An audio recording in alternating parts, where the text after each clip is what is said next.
Good afternoon, and welcome to this session of the 7th Annual Nantucket Book Festival. I'm Dick Burns, a member of the committee, and on behalf of the committee and all of those who have worked on the festival preparations, I want to thank you so much for coming. It's certainly been gratifying to see the audiences that we've had this morning. And this festival is all for you, so keep that in mind. We wouldn't be doing this if you didn't show up in numbers, and the increase this year is just very heartening. Thank you. I want also to thank our sponsors, our main sponsors, the Nantucket Athenaeum and the White Elephant, and other sponsors whose names, sponsors and donors whose names appear in the program. I hope you'll look at those names and realize that along with you, they are supporters of this endeavor, and without you and without them, we would be a non-existent entity. I also want to say that the role played by sponsors and donors allows us to make this an essentially free event, with the exception of a couple of events. And that's something that's dear to our hearts and something that we want to continue in the future.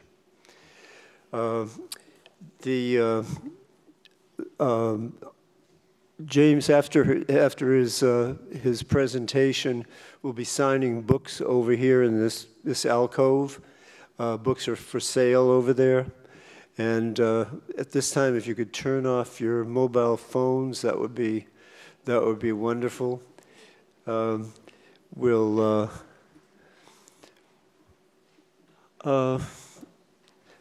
James Woods has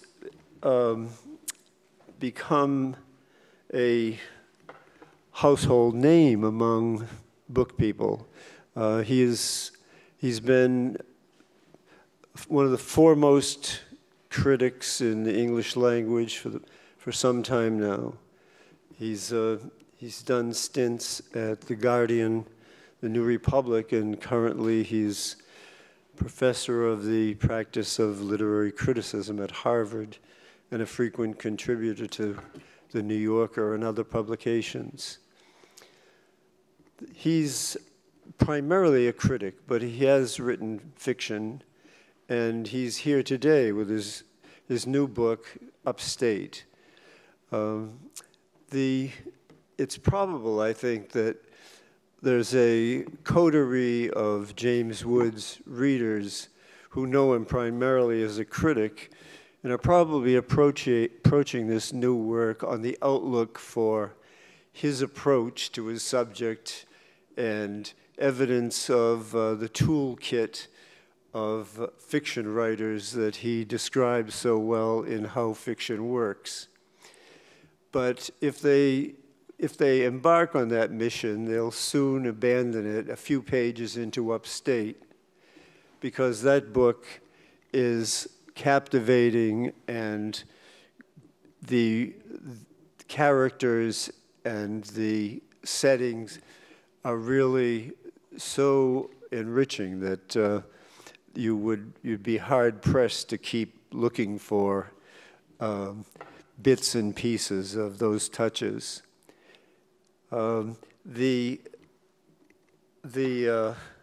say the main thrust of the book is the attempt of a father and one of his daughters to assess what seems to be a crisis in his second daughter's life, and that story is a rich ground for all sorts of philosophical questioning and just captivating interaction of the characters. This life of the book and the life of the characters is something that you may not expect from a critic. But had you read his earlier novel, and had you read his essays, you would probably be prepared for this. And I'm thinking right now, particularly of one great essay on John Jeremiah Sullivan, himself a brilliant young essayist, in which James has compared John Jeremiah Sullivan to David Foster Wallace. And at one point, he says that David Foster Wallace's compassionate sensitivity was often blocked by his obsessive self-consciousness, and when not blocked, sometimes emerged as an outright sentimentality. And when I read that some years ago when it first appeared, that essay, I thought, this guy wrote a book of fiction, and I need to read his fiction, because this is the kind of fineness of observation that I like. It's these gifts of style and sensibility and live and upstate. Would you please welcome James Wood?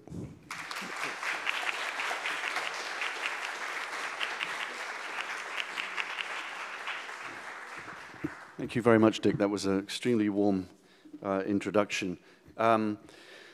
As Dick suggested or hinted, the book deals with familial relations and questions of happiness and unhappiness, of interest to us all, I'm sure, and of acute interest to not a few people in this room, including me. I suppose the book comes out of thinking about the dilemma of happiness and unhappiness. Look at any family, in particular at any group of siblings, and invariably you find an apparently arbitrary and unjust distribution of happiness and unhappiness. Why is she confident and buoyant while he struggles to stay afloat? Growing up, I was conscious of this dappled distribution. My mother was depressive, and her mother had had some kind of nervous breakdown in the 1930s. All we knew in family law was that she'd had electroconvulsive therapy, at that time quite fashionable. All my mother's emotions were transparent, vigorous, worn on her sleeve, both the joy and the anger and the unhappiness. My father, by contrast, was enigmatically even-keeled, shall we say. He seemed neither to be passionately happy nor passionately unhappy. Perhaps not such a bad way to be, although if you'd asked me at the age of 10, I wouldn't have agreed with that. I was a lucky middle child, sandwiched between two buffers, an older brother and a younger sister, who seemed to absorb many more shocks than I did. And when I say absorb, I mean to actually take them, and not always successfully absorb them, but to be the recipients more often than I was, perhaps in the middle. And I've always thought of my disposition as fairly optimistic, sunny, fairly confident. Both order seems important in this respect, but certain gifts and talents, intelligence, musical or athletic aptitude, would seem to be genetically bestowed.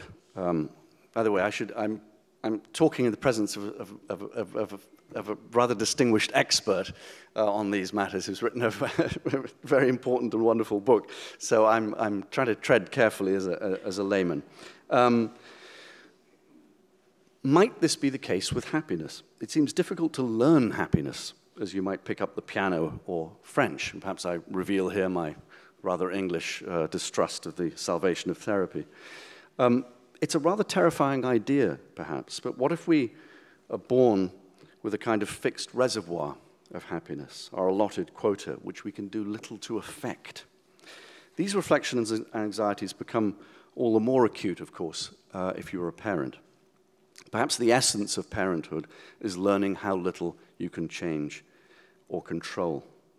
Of course, a parent profoundly determines all kinds of elements in a child's life, and I'm not discounting the importance of a loving home, an intact family, money, schooling, even food. But many of us know what it's like to become gradually aware of all the things we seem to have little control of as parents. And what if happiness were one of them? The ability to be happy is so appallingly determinative. Fortunately, as Chekhov put it, literature's task isn't to answer questions, it's to raise them. This, by the way, is why literary criticism is somewhat easier than physics. And maybe even writing fiction is easier than physics, I don't know. And that's the spirit of my novel, Upstate, to dramatize rather than answer such questions from the point of view of an Englishman called Alan Querry. Alan is a 68-year-old property developer, a self-made man from the north of England, educated and intelligent, but not greatly self-reflective, and not an intellectual. Alan has two grown-up daughters who are very different from each other. The elder one, Vanessa, 40 years old, has been troubled by sadness and uncertainty for much of her life, certainly since the moment when, as a teenager, she witnessed her parents' divorce. Vanessa has spent much of her adult life in the States and lives in Saratoga Springs, where she teaches philosophy. I like the irony of someone whose profession is to reflect on such life questions as happiness or human flourishing, being practically ill-equipped in her real non-reading life. Vanessa's younger sister, Helen, is fairly naturally confident and vital. She works as a music producer in London. Their father, as I said, is a doer, not a thinker, and in many ways is poorly equipped to answer Vanessa's spiritual needs. The book takes place over 6 days in February 2007, midwinter in upstate New York. Helen and Alan travel from England to Saratoga Springs when Vanessa's new boyfriend, Josh, sends them an email in which he confides his anxiety about Vanessa's mental health. Vanessa, who had seemed to be doing much better, whose life had seemed to be immeasurably improved by the arrival of Josh, just a few months earlier seems to have fallen into a deep crisis. What precipitated it? And when Josh hints that she might have tried to do herself some harm, that she might have thrown herself down a flight of stairs, is he being shrewd or melodramatic? And is Josh a keeper or not? Is he the one? Alan and Helen feel they need to find all this out. I'm just going to read from the beginning of the book.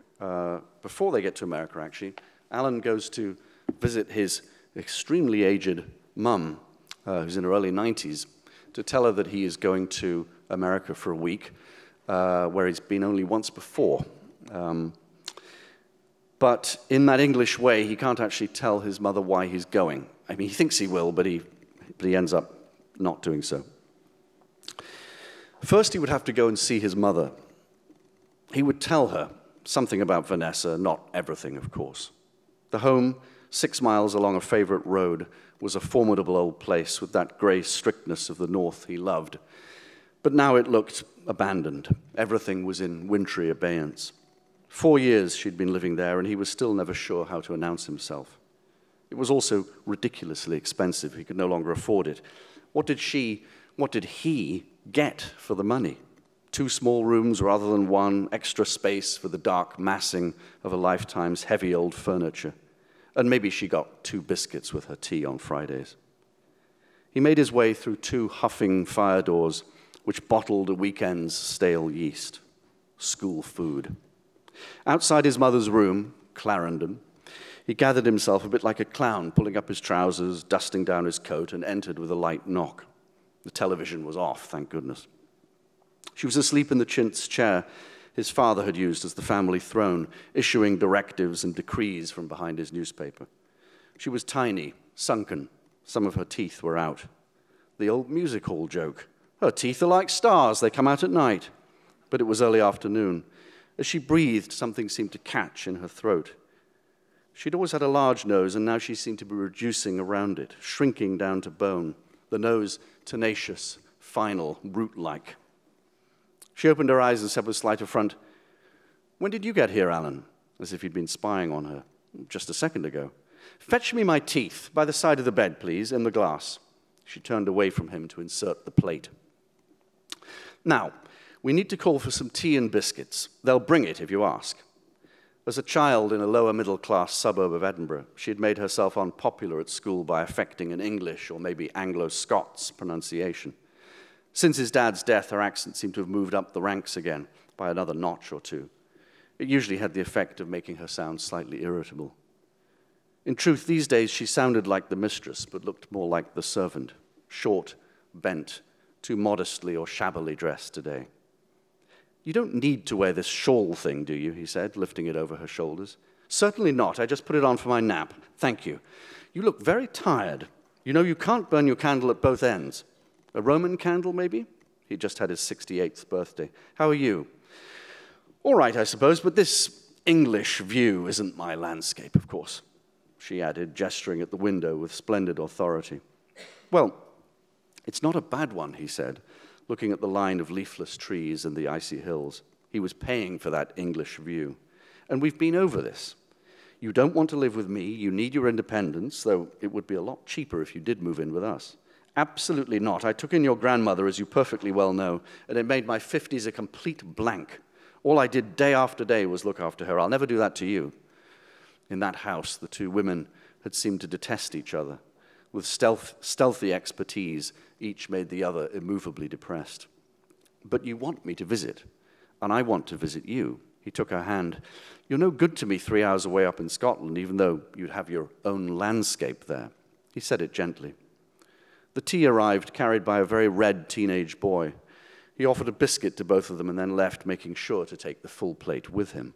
"Wartime rations round here," said his mother. The young man appeared again. "Mrs. Querry," he said, "I'm supposed to remind you that the residents are gathering at 3:30 in the Sun Lounge for the winter flu vaccination. It's, the booster for them that missed it first time round. Need any help?" "No, I have my son. Thank you." The room could have been a lot worse. High ceilings with ornate moldings, Roman laurels almost, textured wallpaper with chips in it like slivered almonds, though in fact these always made him think of splinters caught under a child's skin. All painted a pleasant cream. And parental things he'd known all his life. A reproduction watercolor of Durham Cathedral, an antique mirror that you couldn't really see yourself in. It looked valuable, but he knew it wasn't. A cushion whose faded lilac cover, bought by him at Heels, London, on the Tottenham Court Road, had not been replaced in 30 years at least.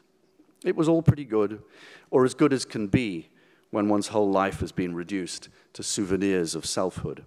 It was a nice place, but he couldn't afford it any longer. She looked at him with her pale blue eyes. Vanessa's. "This whole place is up in arms. My next-door neighbor lost her hearing aid yesterday. She put it in some tissue paper on her bedside table, and the cleaner threw it out by mistake. She thought it was a bit of rubbish. And in the room that's just 2 doors down the hall, Mary Binet is furious because she likes to talk French to another woman here who can understand it. She's the only woman who can. And now Mary's been told to stop talking French by the staff. Apparently someone else, we all assume it's one of the residents, and I have a very good idea who, has complained that they're speaking a secret language to exclude everyone else. I'll miss it. I couldn't understand what they were saying, but I liked hearing the French. And now the manager is leaving at the end of the month. She's only been here for 6 months. She's Czech, I think, a nice woman, though for some reason she hates to be thought of as Polish." He interrupted her. "Ma, I have to go to America for a week." "America? Well, well. On business?" She'd always enjoyed enunciating those words, so he spoke them back to her with finality. "On business." "Well, don't get caught up in anything." "Caught up in anything?" "It's a dangerous place, from what I hear. There was that terrible thing with the towers. You'll go and see Vanessa? She always wanted you to visit her in that place, in Saratoga Springs." "Yes, I wanted to say sarsaparilla." "I will see her. And Josh." "Oh, good Lord. Courage there. He's far too young and certainly not good enough for her." "You've never even met him." "Well, that's 2 of us, but I do have a telephone here, you know. I get reports." And I was about to say, before you interrupted me, that Vanessa isn't getting any younger, is she? "Ma, I can't keep up with you. Now you're giving him your blessing." "Well, why shouldn't the poor thing have a boyfriend? Maybe Josh is the one. And when they marry, you'll blame him for taking Vanessa away." "Oh, Vanessa was already away, well away. She did her PhD there, not here, after all. That was the beginning. Silly girl. It was a shame she couldn't come back at Christmas. I suppose she'd rather spend time with her beau." There was a moment or two of old-fashioned silence. The tick of his mother's fancy carriage clock, his gift. "Alan, love, can you help me to the sunroom? I want to get there early, while the needle is still sharp." They smiled at each other, and he helped her up and went beside her as she gripped the mouse-gray tubular walker, a marvel of engineering, as strong as a weightlifter, but as light as the bones of a very old lady, with wheels on the front and 2 splayed yellow tennis balls stuck on the back legs. These dragged along the carpet as the aged couple, mother and son, moved slowly down the corridor.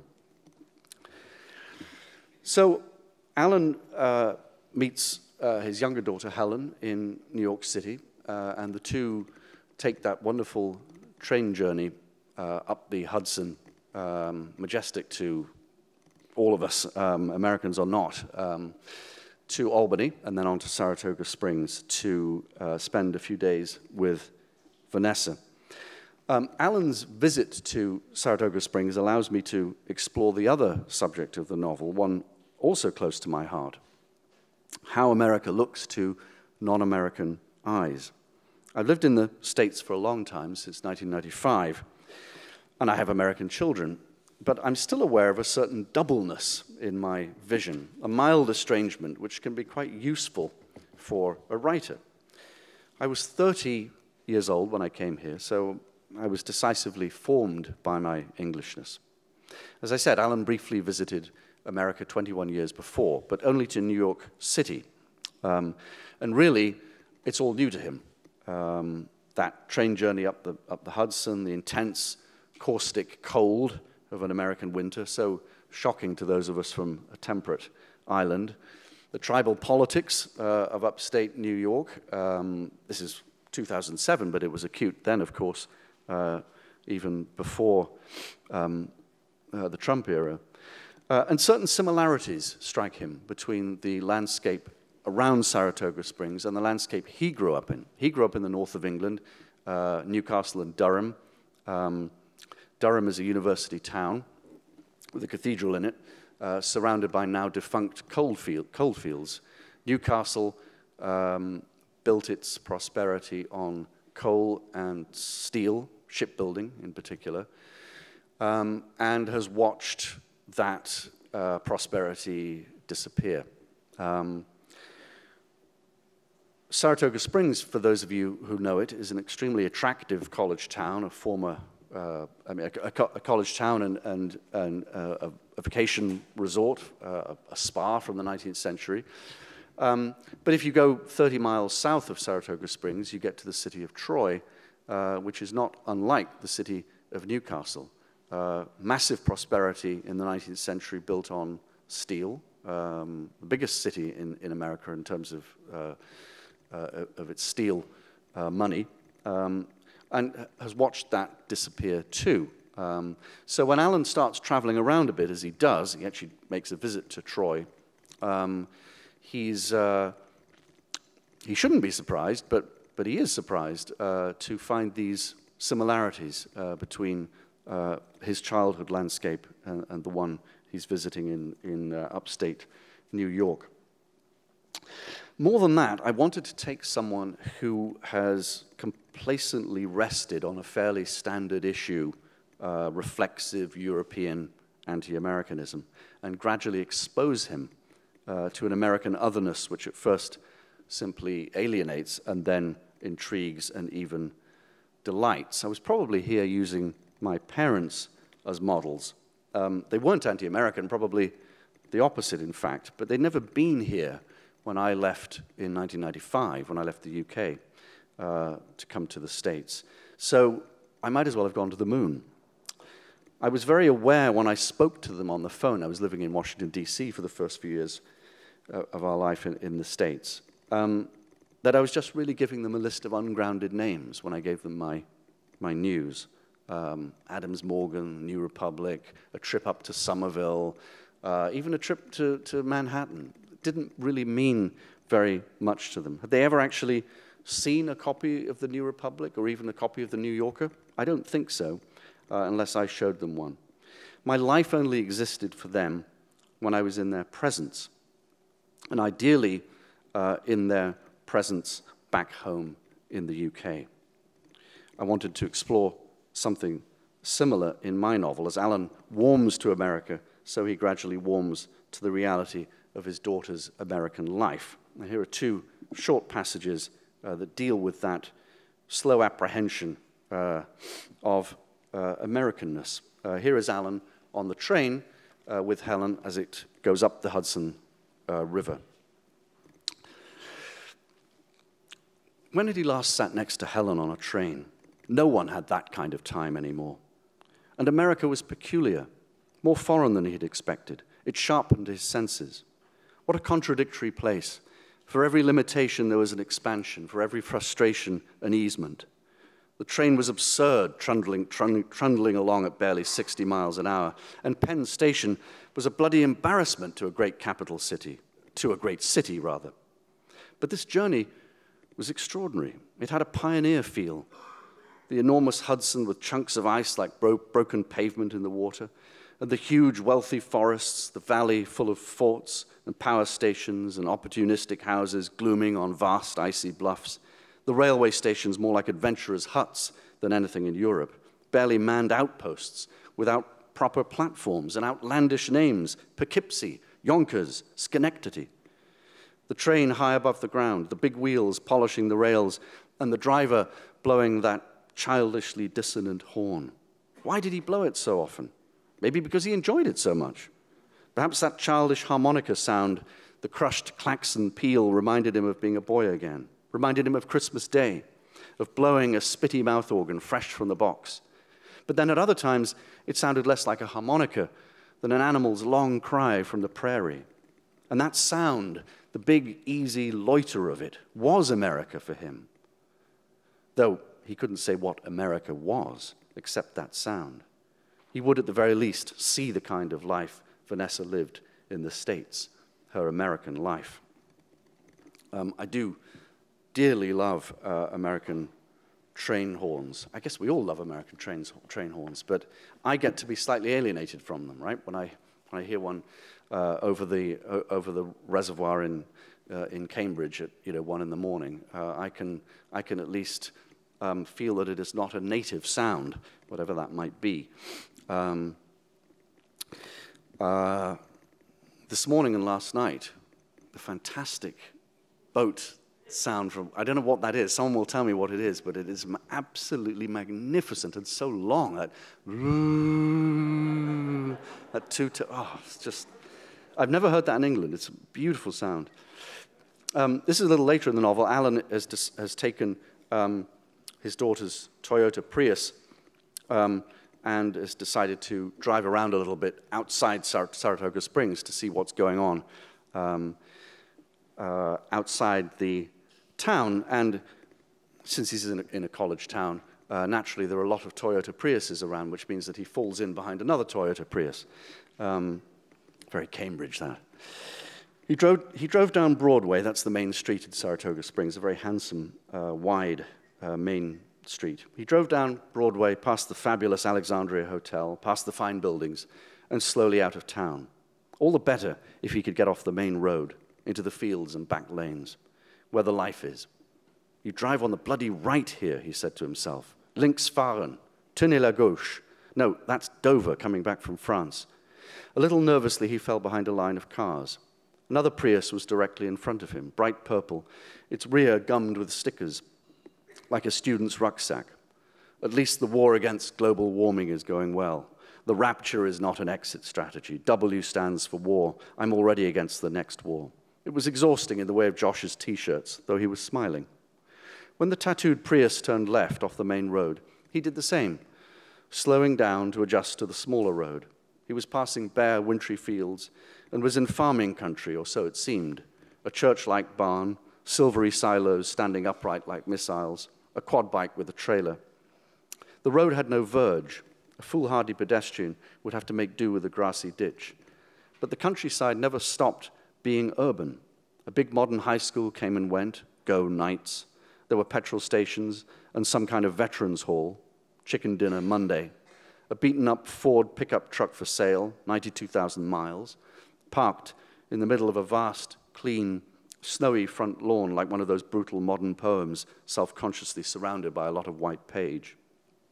An unconvincing motel, tiny, low wooden cabins, somewhat resembling veal hutches, that seemed likely to have closed in 1957, but which still advertised vacancies.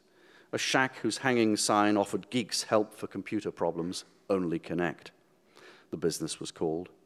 For miles and miles, so it seemed, the spoiled, enterprising landscape persisted, or subsisted, thought Alan, for it was clear enough that outside Saratoga life was extremely difficult, hard, austerely poor in a way that strongly reminded him of northeast England and his childhood.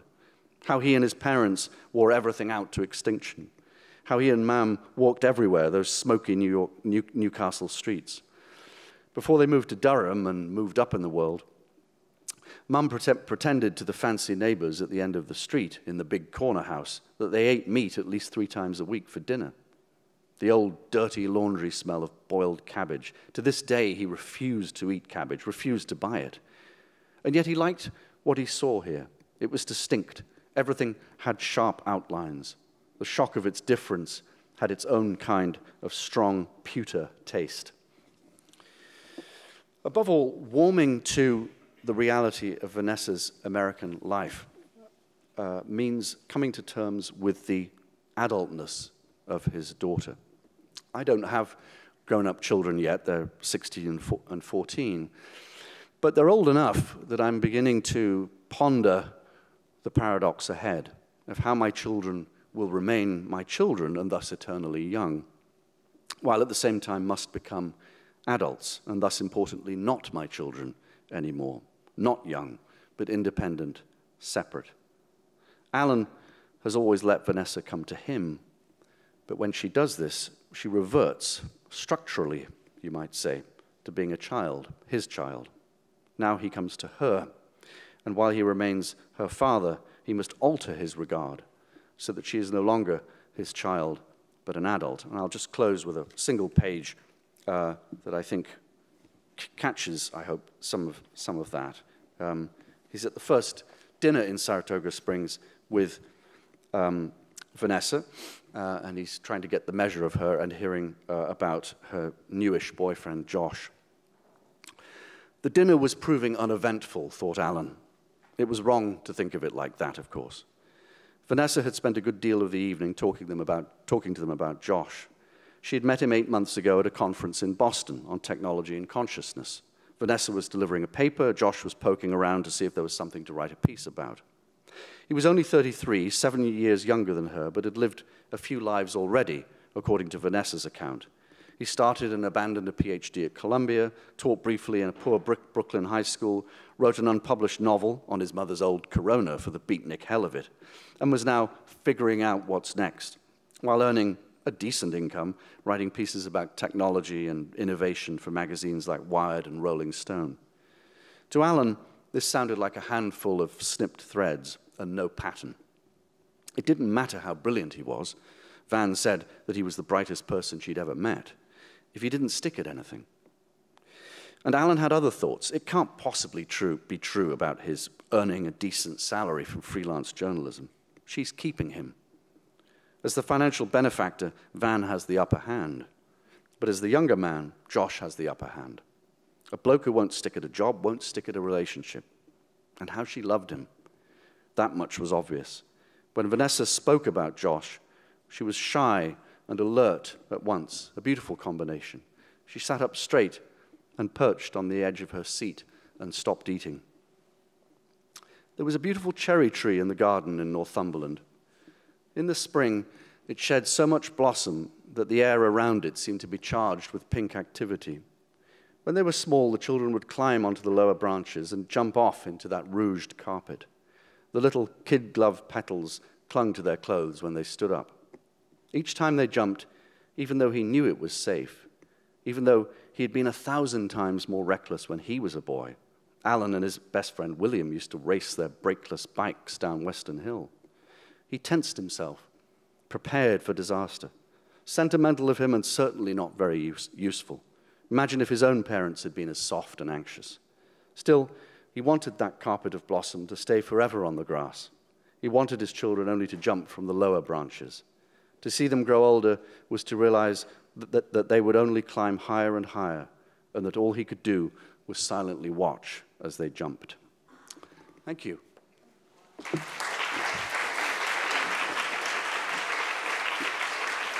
I'm very happy to take questions. We probably don't have a lot of time for questions, but I'm happy to take whatever you throw at me. Or if not, I will interview myself. Ah, no, right, yeah.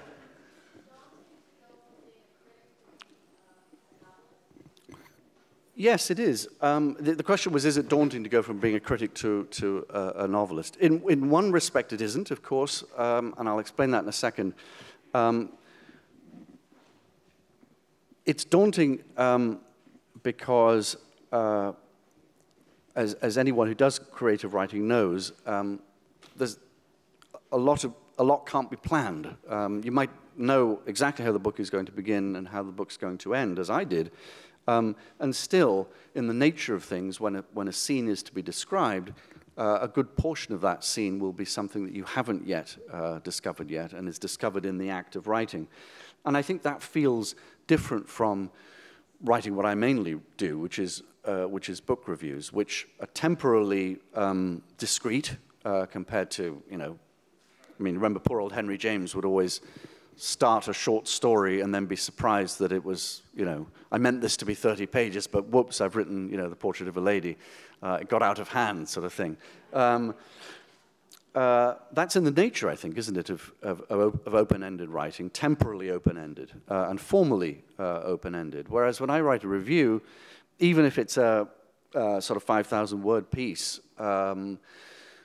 it has to be finished fairly quickly, and then I'm writing it for, and then into that structure come a number of other known quantities. I'm writing it directly for an editor who will see it, in 3 days' time.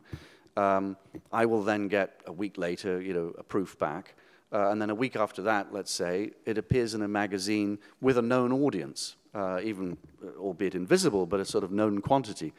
Everything, of course, is different when you're writing something over many months or several years for an audience that you can't really envisage and perhaps shouldn't, I think. That would be the main difference, is that you shouldn't, I think, be thinking about audience, whereas I think it's in the nature of journalism that you're locked into that relationship with an audience. In other ways, of course, it isn't daunting, because I spend all my time thinking about fiction and being inside fiction and writing about fiction, and in that sense, living vicariously. I mean, I think it's an important thing that a critic does anyway, is live that fictional experience vicariously for the reader, who then uses it to swim into the book. And I think in the secret of that vicariousness, if it's done right, is a fundamental creativity. In that sense, I didn't feel. I mean, what's that nice Updike thing about hugging the shore? That book of reviews and essays, mainly from the New Yorker, that he published in the 1980s. I didn't ever feel I was too far from the shore in that regard. Yeah.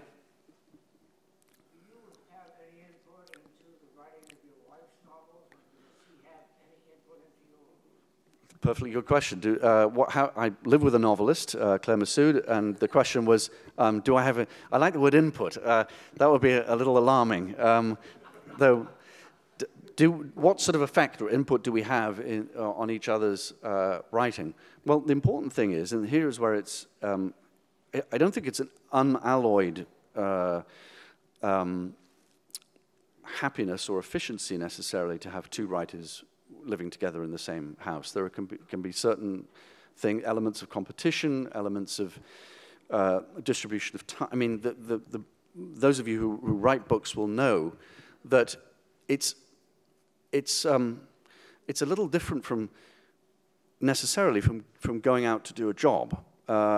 It's not necessarily more involving than someone who's very driven at work. And indeed, in my novel, I mean, Alan has built a company, and part of something that he has to reflect on in relation to his two daughters is that perhaps that building of a company came at the cost of being alert to his daughters' happiness.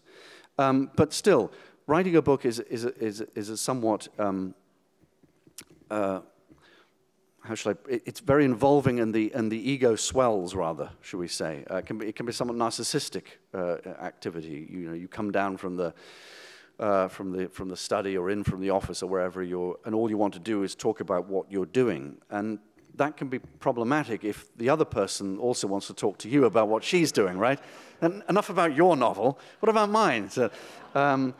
So actually, it works out, if we look back, I don't think we ever planned this, but we noticed after a while that we were beginning to follow a pattern, which is that while she was working on a book, I wouldn't be. And then while I was working on a book, she wouldn't be, and so on.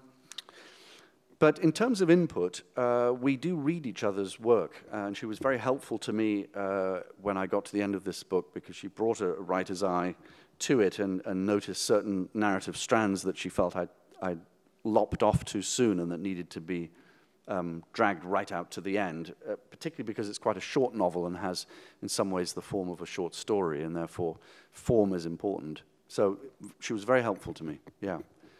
Yeah, perhaps this should be the last one, I think, yeah.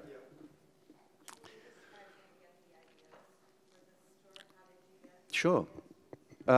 So this is a question of how I got the idea for the story. For a long time I wrote this, I was thinking the plot through in my head before I wrote it. And it doesn't have much of a plot anyway. Indeed, the negative reviews I've received so far, alas, I have to tell you, this is the appalling prescience we have. One coming up in the Times Book Review. The negative reviews that I've received have tended to say nothing happens in the book. And here, I think you will be amused. I took my kids when they were quite a bit younger, probably about 6 or 7 years ago, to Saratoga Springs for the weekend, because I wanted to just walk around a bit, take some notes and so on. And I said, so I'm thinking of writing something. I hadn't written anything at that point, but I said, I'm thinking of writing this story that I've wanted to tell for some time about a father and two daughters, and one of them lives in Saratoga Springs. And there's something like a family reunion.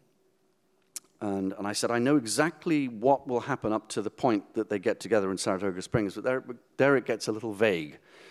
And I said to my kids, what should the story be? And my daughter said, it's very simple.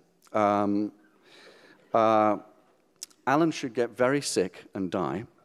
And at the funeral, which will be necessarily held in upstate New York, the two sisters who've been estranged for 15 years tearfully reunite. And I said to my daughter, I don't really like novels like that. I sort of like novels where not much happens. And she looked at me, sort of rolled her eyes, and well, it turned out I wrote the novel in which nothing much happens. So the negative reviews have tended to accuse me of that, and perhaps not without some justice, or shall I say, somewhat ruefully. I've been thinking in the last few months, maybe Livia was right, and he should have died in upstate New York. So it doesn't have much of a plot. However, I knew I wanted to write about being a parent, and I knew I wanted to write about two siblings, and I knew I wanted to write about happiness and unhappiness. And that had, as I suggested in the talk, had partly to do with thinking quite a bit, particularly after the death of my mum, about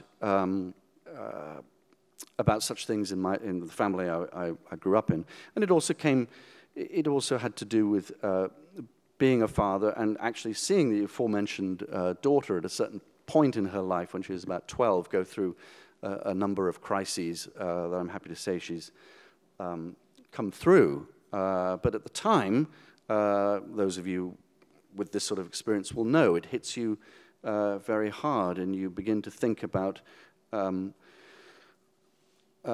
what has been brought into the world without particularly your control, it seems, and then also what little